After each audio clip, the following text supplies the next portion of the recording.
La guerre est déclarée. C'est pas un exercice, c'est pas hypothétique. Je parle de la guerre contre les crypto-monnaies, contre Bitcoin, mais pas seulement, contre tout le secteur en fait. Les crypto-monnaies c'est innovant, c'est performant et ça remet en question le système financier actuel. Il y a un nouveau système financier qui émerge et ça risque de rebattre les cartes, d'enlever le pouvoir à ceux qui l'ont déjà actuellement. Donc ceux qui ont le pouvoir ont déclaré la guerre au secteur des crypto-monnaies. Dans cette vidéo, on va voir concrètement qu'est-ce qui est mis en place et faire la guerre aux crypto-monnaies, ça pourrait aussi être une façon d'amener petit à petit les crypto-monnaies de banque centrale, les MNBC, et ça c'est certainement pas pour notre bien. On va voir tout ça dans cette vidéo, vous verrez aussi que vous avez un rôle à jouer, par exemple en likant ma vidéo, en vous abonnant, en activant les notifications, mais pas seulement. Hein. Vous pouvez aussi me suivre sur les réseaux sociaux, mais bon, plus sérieusement, il y a vraiment quelque chose qui est en train de se jouer, et je pense que faire circuler l'information, apprendre soi-même et apprendre aux autres, c'est la meilleure façon d'agir. J'investis dans les cryptos pour être riche dans le futur,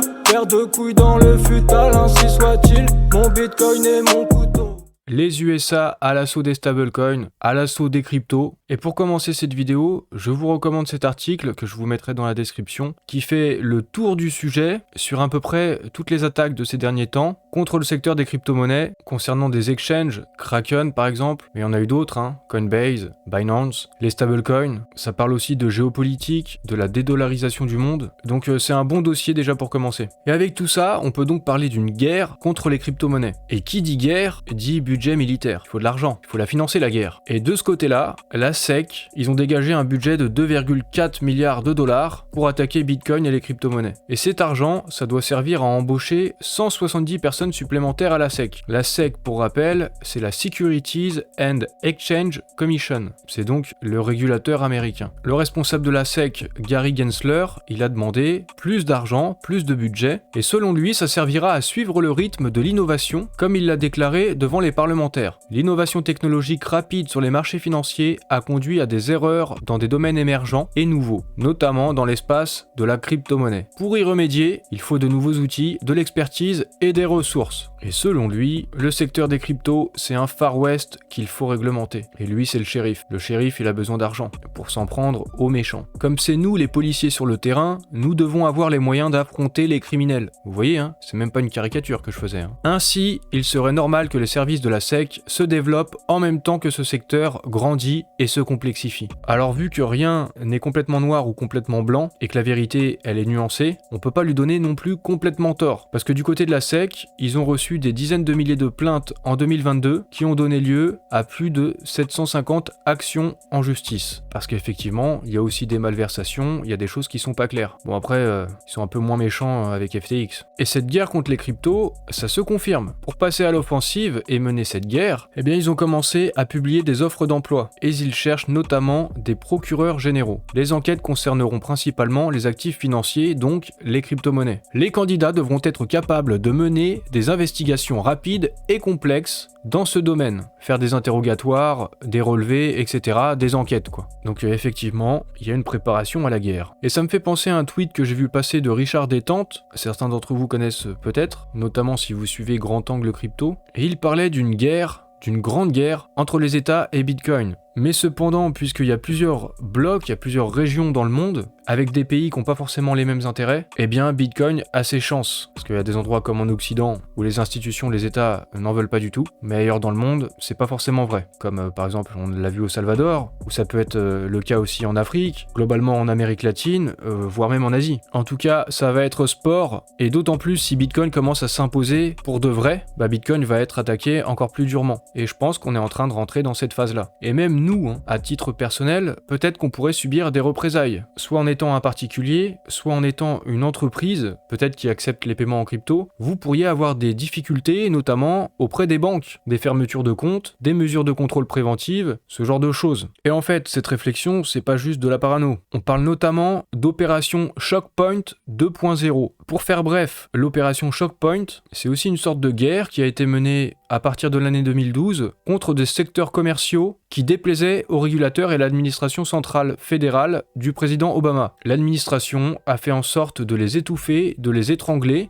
financièrement, leur mettre des bâtons dans les roues, alors que c'était des entreprises respectueuses de la loi. 30 secteurs d'activité étaient concernés, comme des prêteurs sur gage, des prêteurs sur salaire ou des armuriers. La question, c'est pas de se poser si c'était à tort ou à raison, mais plutôt qu'il n'y avait rien d'illégal, et malgré ça, lorsque les institutions vous veulent du mal et veulent votre mort, ils s'en donnent les moyens, et ils peuvent essayer de vous étrangler, là, comme ça, là. Alors là, je m'étrangle, là, comme ça, c'est symbolique, hein, mais concrètement, ça consiste plutôt à restreindre l'accès au système bancaire, et donc à l'argent, et donc sans argent, on est un peu emmerdé, hein. Et c'est des choses qui se passent actuellement au niveau du secteur des crypto-monnaies, du Web3. Les autorités de régulation bancaire publient des notes qui avertissent les banques des risques qu'elles encourent à prendre comme clients des crypto-entreprises, de manière à couper les financements pour les crypto-entreprises. Les banques, elles se sentent sous pression, elles sont poussées à refuser d'accepter de nouveaux clients qui sont liés aux crypto-monnaies et à abandonner des clients existants du secteur. Il y a des fermetures arbitraires de banques, des banques qui servent les crypto-monnaies, bref, pas mal d'actions de ce type-là qui sont mises en place, et ces abus d'autorité contre les cryptos ont notamment été dénoncés par le cabinet d'avocats Cooper & Kirk. Ils ont dénoncé ça point par point, et d'après Charles Hoskinson, cofondateur d'Ethereum et fondateur de Cardano, ce qui se passe contre les crypto-monnaies, c'est anticonstitutionnel. C'est un abus de la régulation. Mais bon, vu que c'est eux les shérifs, c'est eux la loi. Ils font un peu ce qu'ils veulent. Il y en a d'autres aussi qui sont de cet avis, comme le CEO de la plateforme ShapeSwift. C'est une plateforme open source dans l'univers de la finance décentralisée. Et lui, il dit que sous prétexte de bonnes intentions, avoir besoin de moyens, devoir mener des enquêtes parce qu'il y a plein de méchants dans la crypto et les gentils sont là pour taper les méchants, bah sous ces prétextes de bienveillance et de bonne intention, le but c'est de mener cette guerre. Et ce serait en raison d'une peur panique de Bitcoin et des cryptos. En fait, ils ont peur parce que leur pouvoir est remis en cause. Ils ont peur de perdre ce pouvoir et leurs privilèges. Il semble qu'il y ait un certain degré de coordination, en particulier au cours des 2 ou 3 derniers mois. Le degré de coordination est difficile à déterminer, mais toutes ces agences gouvernementales partagent les mêmes intérêts. Même si elles ne se coordonnent pas activement, il est raisonnable qu'elles parviennent aux mêmes conclusions et qu'elles commencent à agir de concert. Et les crypto-monnaies, les blockchains, les systèmes décentralisés retirent le pouvoir et l'autorité du gouvernement pour les mettre entre les mains des citoyens. Lorsque les gouvernements se rendront pleinement compte que les crypto-monnaies menacent réellement leur monnaie fiduciaire, qu'elles menacent réellement le système bancaire, je pense que c'est là que leur tonalité deviendra plus hostile. La guerre. Nous sommes donc engagés dans une course pour faire en sorte que le monde comprenne pourquoi cette nouvelle forme de monnaie, les crypto-monnaies, est précieuse et qu'une partie suffisante du monde l'utilise sans problème. De sorte que lorsque les politiciens verront la menace existentielle qui pèse sur leur monnaie fiduciaire, il sera trop tard pour eux. Et les gens ne croiront plus à leurs arguments selon lesquels il s'agirait d'un système diabolique parce que trop de gens y sont déjà habitués et qu'ils ont l'habitude de l'utiliser. En gros, vous-même, vous avez un rôle à jouer dans cette guerre, en parlant autour de vous, en disant ce que c'est concrètement, en vous renseignant, en apprenant,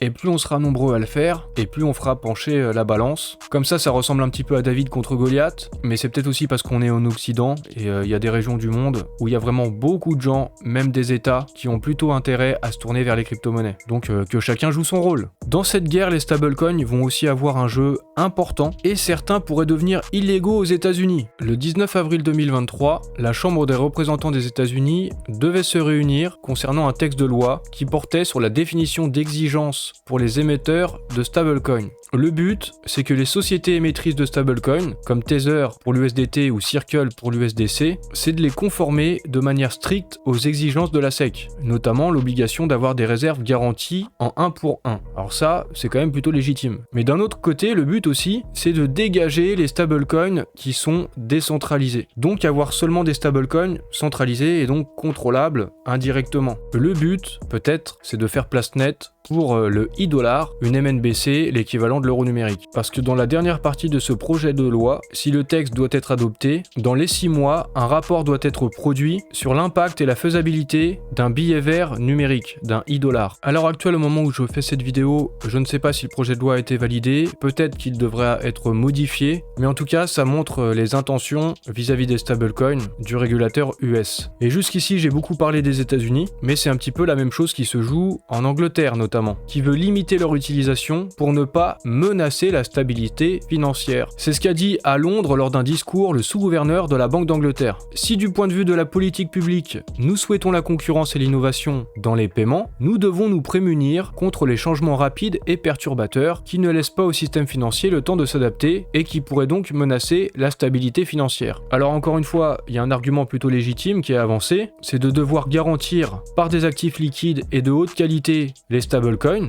On peut donc s'attendre à de futures restrictions législatives les concernant, mais on peut se dire que comme aux États-Unis, le but c'est aussi d'avoir une livre numérique, une MNBC, plutôt que des stablecoins. Et encore plus si c'est des stablecoins décentralisés et non contrôlables par les institutions. Je vais vous passer quelques extraits de BFM Crypto qui abordent ce sujet des MNBC et aussi pourquoi est-ce que c'est problématique. Les MNBC vont renforcer massivement le pouvoir de la puissance publique sur les individus et sur l'économie. Et il n'y a aucun débat démocratique sur ce sujet, ce qui n'est pas normal dans une démocratie évoluée. Déjà, c'est quoi une monnaie numérique de banque centrale? De quoi on parle? Alors, la monnaie numérique de banque centrale, c'est de la monnaie de banque centrale numérique accessible aux particuliers. Concrètement, ça veut dire que les particuliers pourraient avoir un compte à la banque centrale, ce qui n'est pas possible aujourd'hui. Pratiquement toutes les banques centrales y réfléchissent, il y a des projets partout, il y a des expérimentations et certains pays sont bien plus avancés que d'autres. La Chine l'expérimente dans quelques grandes villes et la Chine le fait avec des velléités totalitaires évidentes, c'est dans le cadre du crédit social. Et donc quand on entend chez nos autorités qu'il faut rattraper notre retard sur la Chine, c'est quand même assez déroutant. L'inconvénient du Bitcoin, c'est qu'on ne peut pas vous le confisquer.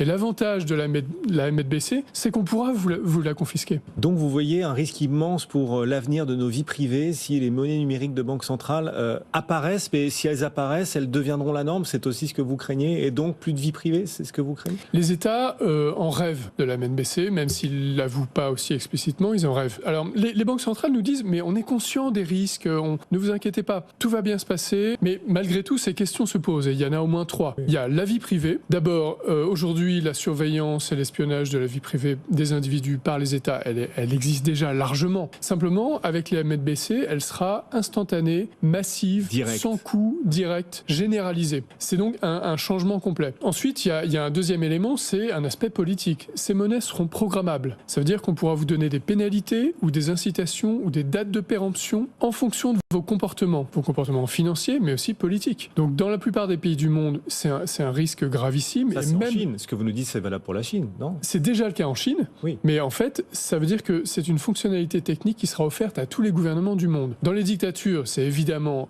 terrifiant, mais même dans nos démocraties à nous, c'est pas très rassurant quand on voit l'évolution de nos démocraties. Et puis, il y a aussi une troisième question, c'est que ces outils permettront une politique monétaire radicalement expansionniste, une politique keynésienne beaucoup plus intense que celle qui a existé depuis 20 ans. Ça veut dire qu'il n'y aura plus de limite aux taux négatifs, aux injections de liquidités massives qui perturbent complètement le fonctionnement de l'économie. Pourquoi il n'y aura plus de limite? Aujourd'hui, il y a une limite qui est l'existence du cash physique. Si vous dégradez trop la monnaie numérique, les gens la sortent des comptes et se protègent leur avoir avec le cash physique. Or, tous les États rêvent d'interdire le cash physique. Et je pense que dans 1, 2, 3 générations, l'argent liquide aura disparu. Ce sera une conséquence de la volonté des États. Et à ce moment-là, les gens seront prisonniers, ils n'auront plus d'autre choix que d'utiliser la MNBC. Alors où est-ce qu'on en est des MNBC dans le monde? En tout cas en 2022, d'après une étude de PwC, plus de 80% des banques centrales envisagent de lancer une MNBC ou l'ont déjà fait. Là, dans cette étude du Crédit Agricole, c'est 114 pays dans le monde qui se sont engagés dans l'exploration d'une monnaie numérique de banque centrale. On a aussi d'autres chiffres du FMI, le Fonds monétaire international. En juillet 2022, d'après leurs estimations, c'était près de 100 MNBC qui étaient à l'étude ou en cours de développement dans le monde. Et pour terminer, je me souviens qu'en décembre 2021, c'est ce même FMI qui appelait à une régulation mondiale complète, cohérente et coordonnée sur le secteur des crypto-monnaies. C'était le premier appel à la guerre et on commence à en voir les premiers effets.